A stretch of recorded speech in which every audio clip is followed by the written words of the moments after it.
So with the things that you have control of as a man, you have done well.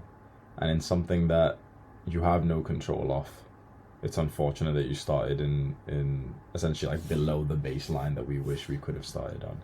Which, you know, when I was up until I was about 15, 16, I felt the same way for two reasons. One, I was very short.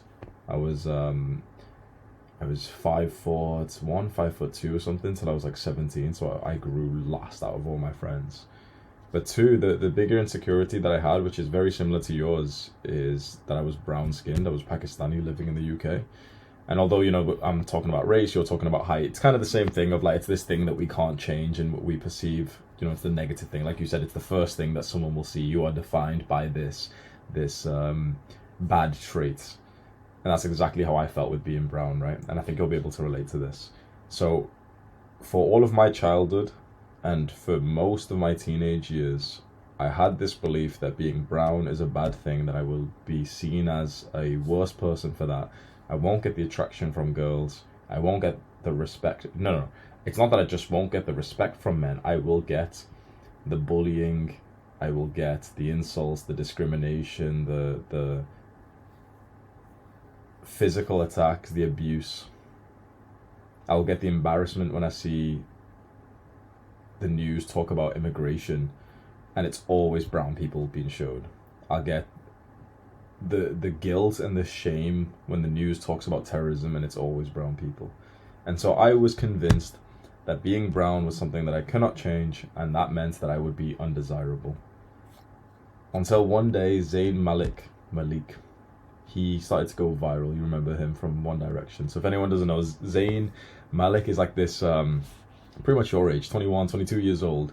And he joined this band called One Direction. I think he's like a singer or something. And they went viral in the UK. So it's like, you know, just British guys, like some boy band, right? They went viral, and one of the guys who joined was called Zayn, and he was Pakistani, British Pakistani, brown skin.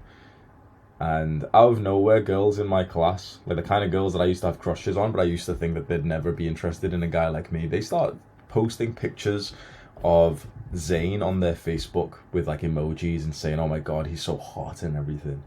And that broke the paradigm for me, because I thought, wait. If someone's brown, they can't be attractive.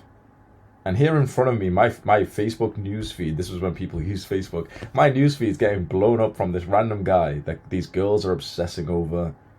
And suddenly I realized it was actually never about being brown. That was never it. The reason why I wasn't attracting girls was actually because of my belief. What I started to ask myself after this was, okay, if I have something like genetic that I can't change, some bad traits that I can't improve on, and I think it's holding me back, I simply just need to ask, is there someone else with this bad trait who has what I want? Is there a brown guy who gets girls? Yes. Is there a brown guy who isn't seen as a terrorist? Yes. Is there a brown guy who's friends with white guys and has their respect? Yes. And I was actually short at the time, and I actually literally thought the exact same things. And I thought, okay, with short guys, is there short guys who pull? Yes. Is there short guys who get the attention of men? Yes. Is there short guys who still go and do like amazing in life? Yes.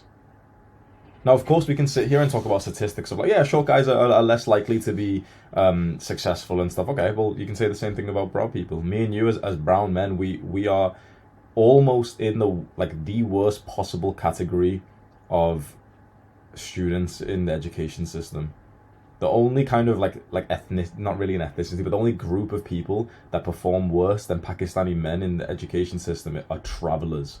Like the genuine people who like literally stay in like RVs and, you know, like where Tyson Fury's from, like they literally just fight each other and everything, right? They're the only kind of people who are statistically shown as like worse than you and I in the education system, worse than you and I in terms of success. So I realized then that this was just a limiting belief to begin with. And this is coming from a brown person who then achieved the success in all areas that I thought was impossible for someone like me. So this is something that you have to ask yourself. Are there short guys out there who have what you want?